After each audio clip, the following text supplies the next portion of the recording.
সকলকে জানাই রথযাত্রার অনেক অনেক শুভেচ্ছা ও ভালোবাসা। এডিট করার অভাবে আমার রথের ভিডিওটা পোস্ট করতে একটু দেরি হয়ে গেল। এটা রথের আগের দিন সকালবেলায়।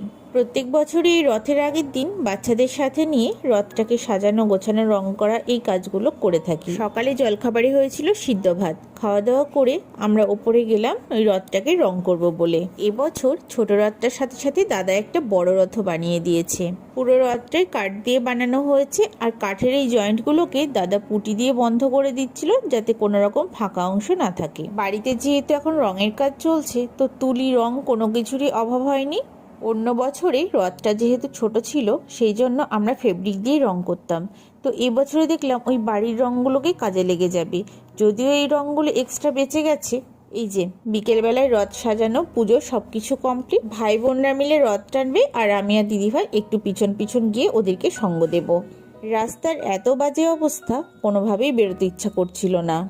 এক নাগাড়ি 2 সপ্তাহ বৃষ্টি হওয়ার কারণে চারিদিকটা পুরো স্যাঁতস্যাঁত করছে। রাস্তাতেও একটু একটু জল জমে গেছে। যদিও প্রতি বছর রথের সময় এরকম ওয়েদারই থাকে।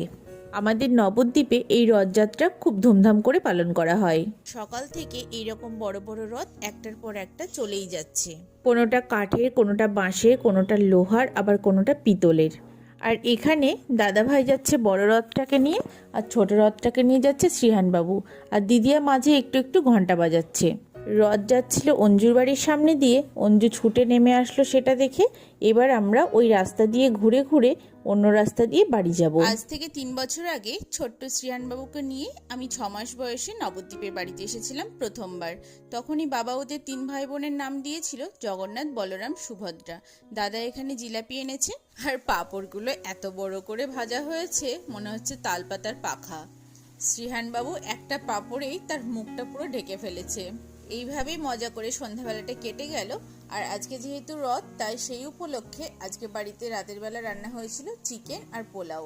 বাবা বলেছিল রাতে খিচুড়ি হবে, সেই মতো এই গোবিন্দভোগ চালটা আনা হয়েছিল। কিন্তু যখন দেখলাম ফ্রিজে চিকেন আছে, তো আর কোনো কিছু না ভেবে এই পোলাও করা হলো। চিকেনটা বরাবরই পিসি ভালো করে, আর এদিকে পোলাওটাও মন্দ হয়নি। ছোটবেলায় এই রথের দিনেই বাপির সাথে যেতাম রথ দেখতে পোস্ট অফিসের মোড়ে।